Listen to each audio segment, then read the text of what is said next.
Bonjour à toutes et à tous, chers internautes, chers florangeoises et florangeois qui nous suivez sur les différents médias sociaux, les différents réseaux sociaux. Donc aujourd'hui, j'ouvre le deuxième Facebook Live hebdomadaire, un peu de la série thématique. L'objectif aujourd'hui, je le dis, donc la semaine dernière, on a beaucoup parlé de pollution, on a parlé également on a répondu un petit peu aux différentes questions qui étaient les vôtres et que vous aviez évoquées avec moi-même par ce Facebook Live. Beaucoup de questions sont restées sans réponse puisqu'elles sont arrivées un peu trop tard par rapport au Facebook Live. Donc je répondrai bien sûr dans la deuxième partie de ce Facebook Live aux questions qui ont été posées. J'en ai 6 très exactement et n'hésitez pas à m'en poser encore aujourd'hui. La thématique du jour que j'ai annoncée, et elle est très opportune d'une certaine manière, et malheureusement c'est la problématique des gens du voyage. Alors je sais, pour les habitués de la vie florangeoise, c'est un marronnier, la question des gens du voyage, c'est une problématique récurrente qu'ont connue à peu près toutes les municipalités, alors que ce soit la municipalité actuelle, avec la majorité actuelle. Nous avons connu ces différentes difficultés liées aux gens du voyage. Le problème est récurrent, vous le savez. Hier, j'ai appris que des gens du voyage se sont installés encore une fois place Charles de Gaulle. Donc nous avons une dizaine de gens du voyage qui se sont installés place Charles de Gaulle. Jusqu'ici, j'allais dire, ce n'est pas la première fois cette année pour cet emplacement qu'ils se sont installés. Et à chaque fois, ces gens du voyage, ce sont toujours les mêmes familles, des familles qui, d'une certaine manière, tournent dans le bassin du Thionvillois. Il y a bien évidemment des gens du voyage qui sont ce qu'on appelle du grand passage, donc des gens qui viennent du sud de la France et qui voyagent. Mais nous avons aussi quelques familles, des familles très identifiées par les services de la police nationale. Aujourd'hui, je tenais un petit peu à faire un point sur, premièrement, cette nouvelle incursion et également sur la problématique elle-même. Alors cette nouvelle incursion, pourquoi ils se sont installés une nouvelle fois, cette dizaine de caravanes, sur la place Charles de Gaulle. La place Charles de Gaulle, je l'ai dit, a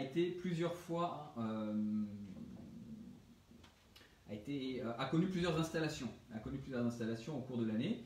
Donc un dispositif technique a été mis en place, même s'il porte à sourire, et les mauvaises langues savent toujours, d'une certaine manière, rigoler de ce que font les élus, mais nous avons mis des bennes pour empêcher les gens du voyage de pouvoir s'installer. Nous avons changé le système de clôture pour s'assurer que la clôture ne puisse plus être cassée avec un pied de biche. Donc il y a eu des modifications qui ont été faites par les services de la ville. C'est un casse-tête en permanence puisqu'il y a beaucoup de lieux où les gens du voyage peuvent s'installer, en théorie, et surtout nous avons affaire à des gens déterminés. Et nous l'avons vu encore, que ces gens étaient déterminés puisque ils n'ont pas seulement, comme d'habitude, pris un pied de biche et ils n'ont pas seulement cassé un cadenas, ils ont été jusqu'à déceler une barrière sans vergogne et sans honte et sans peur, et en avouant eux-mêmes l'avoir fait.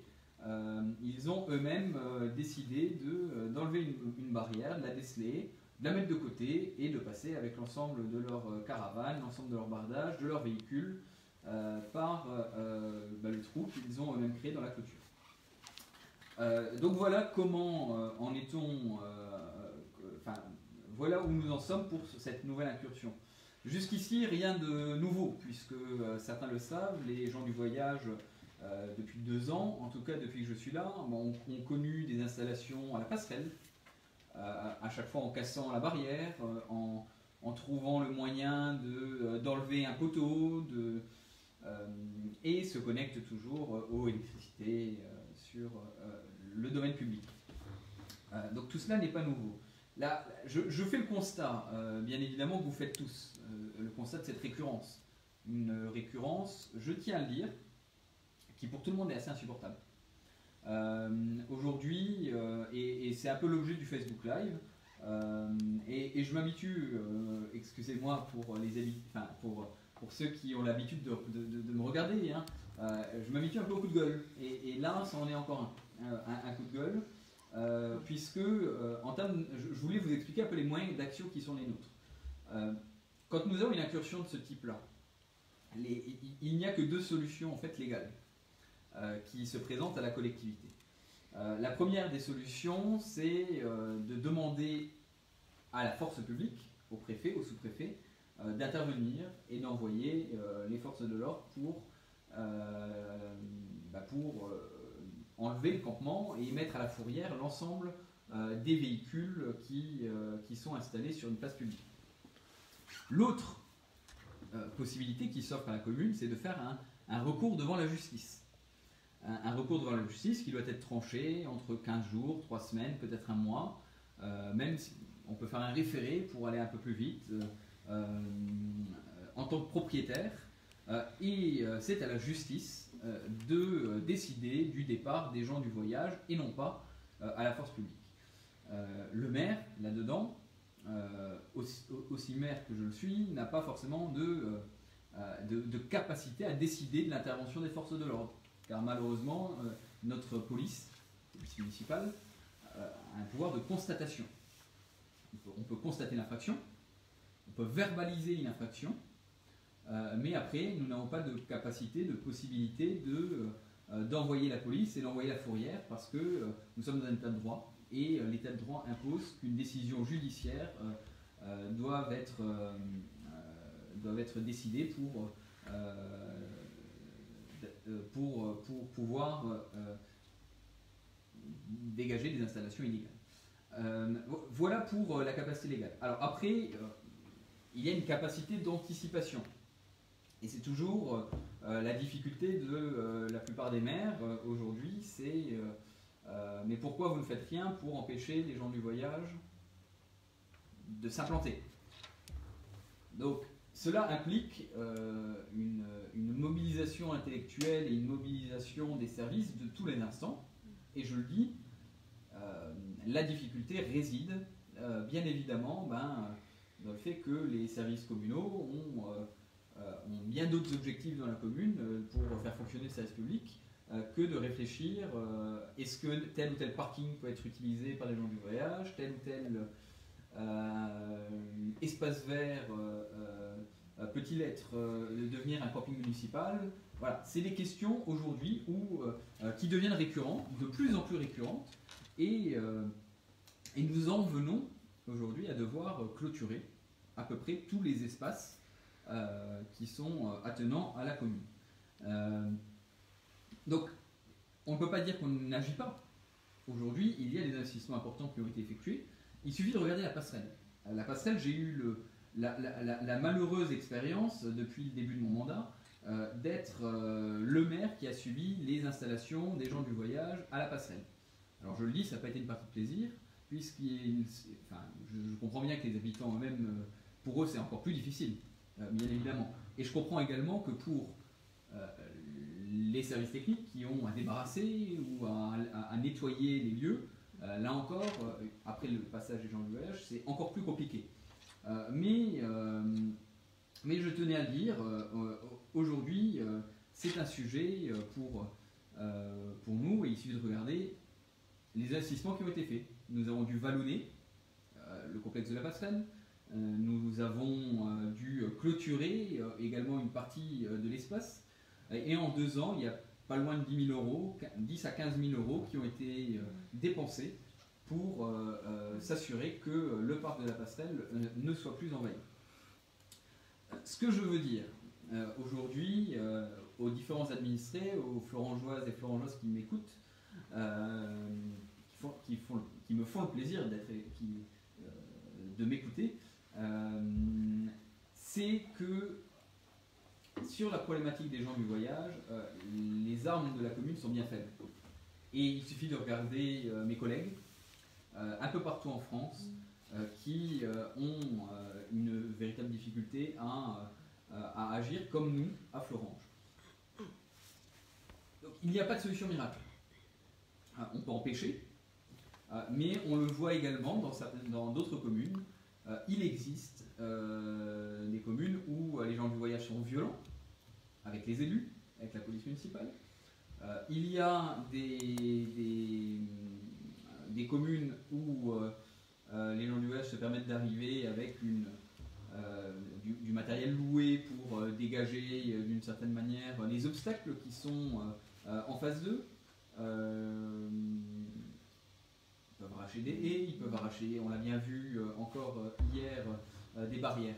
Donc, tout barriérage et tout bunker que sont les différents sites d'implantation de florange,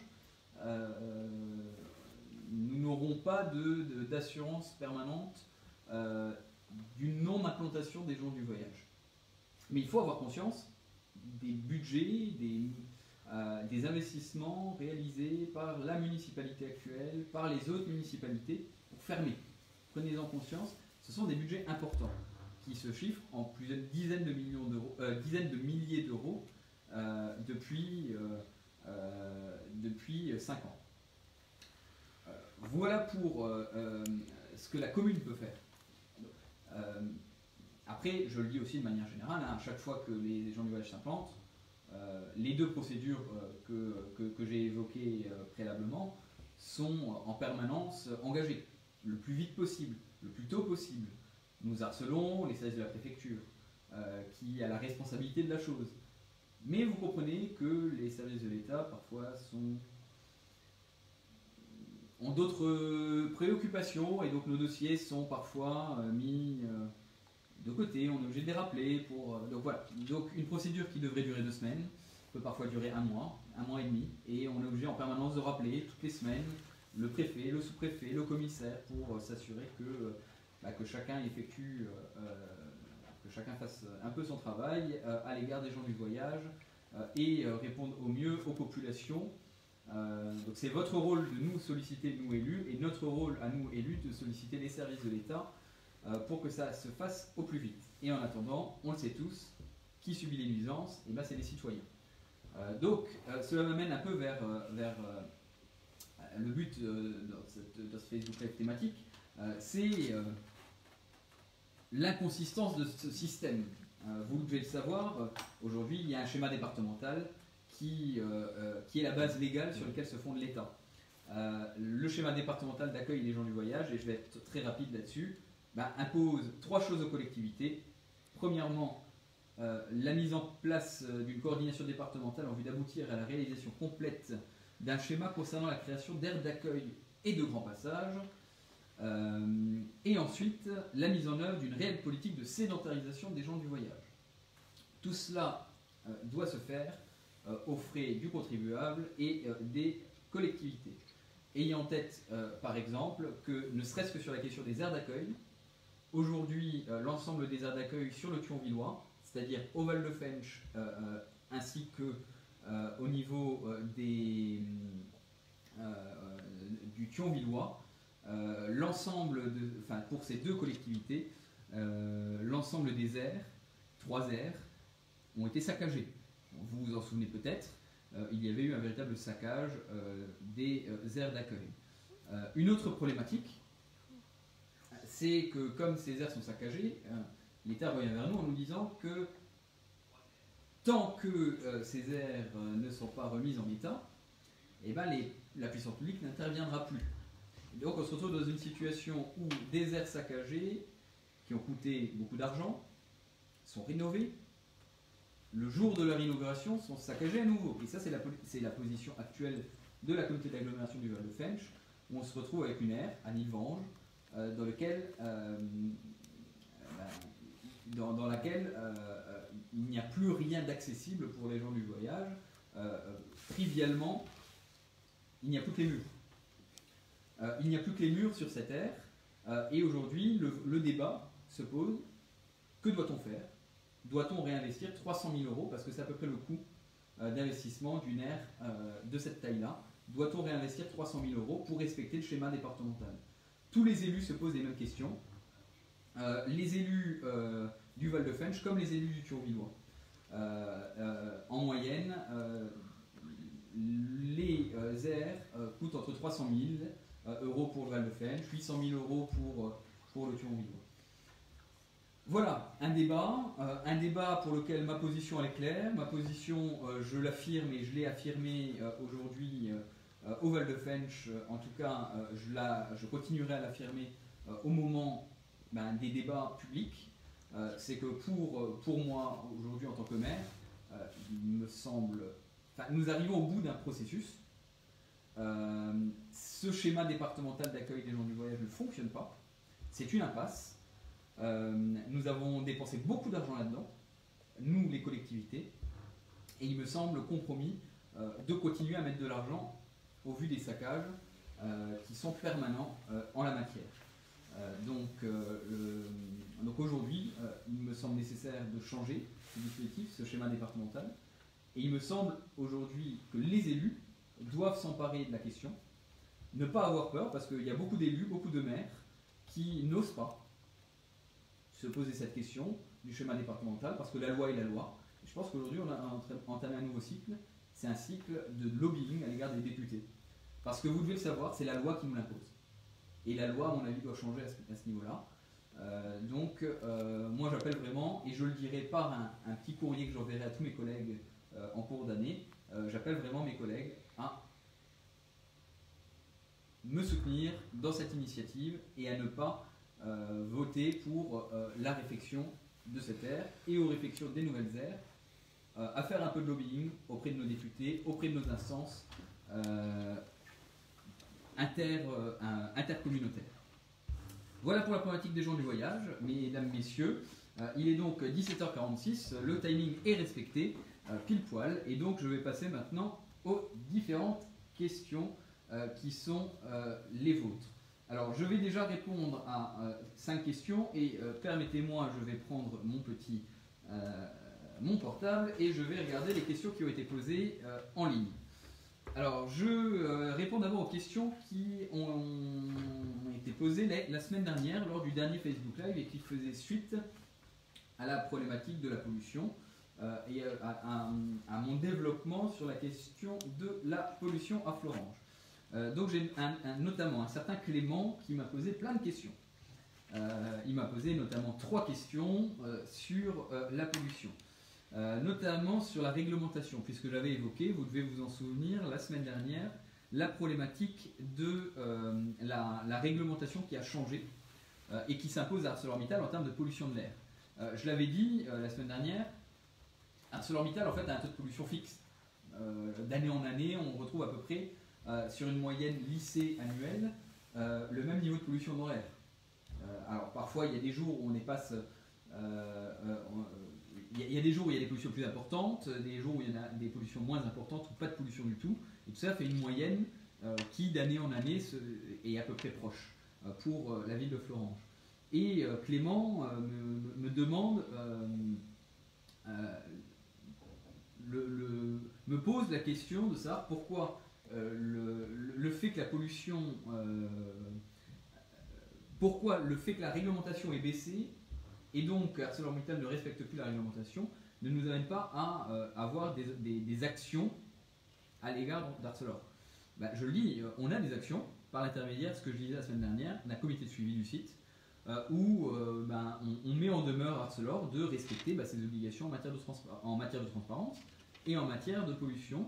ArcelorMittal met à peu près 2 à 3 millions d'euros par an d'investissement pour notamment remplacer les portes des fours par exemple, ou mettre des filtres à air, ou agir de différentes manières. Il nous présente à chaque comité de suivi les différentes actions qui sont celles d'Arcelor en la matière. Alors ensuite, les capteurs ne sont pas assez nombreux et mal positionnés. Les écoles... Alors, excusez-moi, je pense aussi que les capteurs ne sont pas assez nombreux et mal positionnés. Les écoles sont plutôt loin de l'épicentre du phénomène. Oui, alors en fait, par rapport à cette question, cette observation plutôt, je vous dirais simplement que la problématique, c'est surtout que, pourquoi les écoles ? Parce que les écoles sont présentes un peu partout dans la ville, ce qui permet d'avoir une couverture globale sur la ville et d'avoir une vision de la pollution aux différentes échelles de la ville et aux différents lieux de la ville. Ce qui permet de savoir quels sont les quartiers touchés, moins touchés, d'année en année, de voir si c'est cohérent avec les vents et vraiment de tester la pollution et les effets de la pollution sur la ville. Est-il envisageable d'augmenter le nombre de capteurs afin de mesurer de manière plus précise l'intensité de ces épisodes de pollution? Donc là, je le dis, le nombre de capteurs, il peut très bien être augmenté. Après, on a aujourd'hui des entreprises françaises et européennes qui est la plus où il y a le plus de capteurs aux alentours. Aujourd'hui, la coquerie d'ArcelorMittal, au vu de son importance, au vu de sa position, est extrêmement contrôlée et fait partie, c'est les services de l'État et de l'ADREA qui nous l'affirment, et j'ose faire confiance quand même à minima, même si parfois je suis dur avec les services de l'État, et l'ARS, et il y a beaucoup de services de l'État qui sont mobilisés par rapport à la coquerie, et j'ose le dire, je pense qu'on a une couverture qui est plutôt correcte, fiable, et qui nous permet d'avoir des éléments précis. Donc la question est peut-être moins sur le fait de mesurer la pollution, plutôt que du fait de savoir quelles sont les solutions à engager. Et ensuite, Clément nous pose encore deux autres questions. Est-ce qu'une étude épidémiologique a été réalisée ces dernières années? Là, je vous dirais que l'ARS est en permanence en train de vérifier ce qui se passe au niveau de la ville et ne considère pas qu'il y a, aujourd'hui je dois le dire, ce sont les chiffres de l'ARS, qu'il y a plus de maladies ou de cancers, il faut le dire, il n'y a pas plus de maladies ou de cancers à Florange que sur le reste du territoire mosellan, du territoire intercommunal ou du territoire national. Nous sommes dans la moyenne par rapport au reste de la France et au reste des territoires. Donc nous avons toujours un rapport de l'ARS à ce niveau-là lors du comité de suivi du site qui nous permet vraiment de le tester. Ensuite, les normes de 2016 dont vous avez parlé sont-elles déjà applicables ou visent-elles un objectif de conformité pour les années à venir? Elles sont applicables dès qu'elles sont sorties et publiées. Ça, c'est la loi, le droit administratif. Je reprécise une chose de manière plus générale sur la pollution. Tout ce que je dis doit être soumis à interprétation, puisque, vous le savez, je ne suis pas un expert. Je ne fais que livrer ce dont on me communique. Donc ayez-le bien en tête. Autant je peux avoir un avis plutôt appuyé sur ce que je vois par rapport aux gens du voyage, autant sur la question de la pollution. S'il y a des experts en face de moi ou devant leur écran qui regardent, bien évidemment, je le dis, je n'ai pas de compétences particulières en la matière, et donc tout doit être considéré comme un avis public ou comme une considération plutôt d'ordre général. Alors ensuite, j'ai un certain Christophe qui a parlé de deux choses. Je crois qu'il a reçu une réponse d'abord d'un de mes adjoints concernant la fibre. Donc, je tiens à le dire et à le répéter, concernant la fibre à Florange, la fibre sur tout le territoire du Val-de-Fenj, c'est la communauté d'agglomération qui a la compétence. Ça, c'est la première des choses que je tiens à rappeler. Ensuite, donc c'est pas la ville, c'est la communauté d'agglomération. Ensuite, c'est SFR qui a la compétence de déploiement de la fibre sur le territoire de l'agglo, puisque on a aujourd'hui un monopole raisonnable qui a été mis en place au niveau du Val-de-Fenj pour le déploiement, qui permet à SFR de déployer la fibre sur tout le territoire. Donc il paye l'investissement, des investissements lourds et importants pour déployer la fibre et le réseau.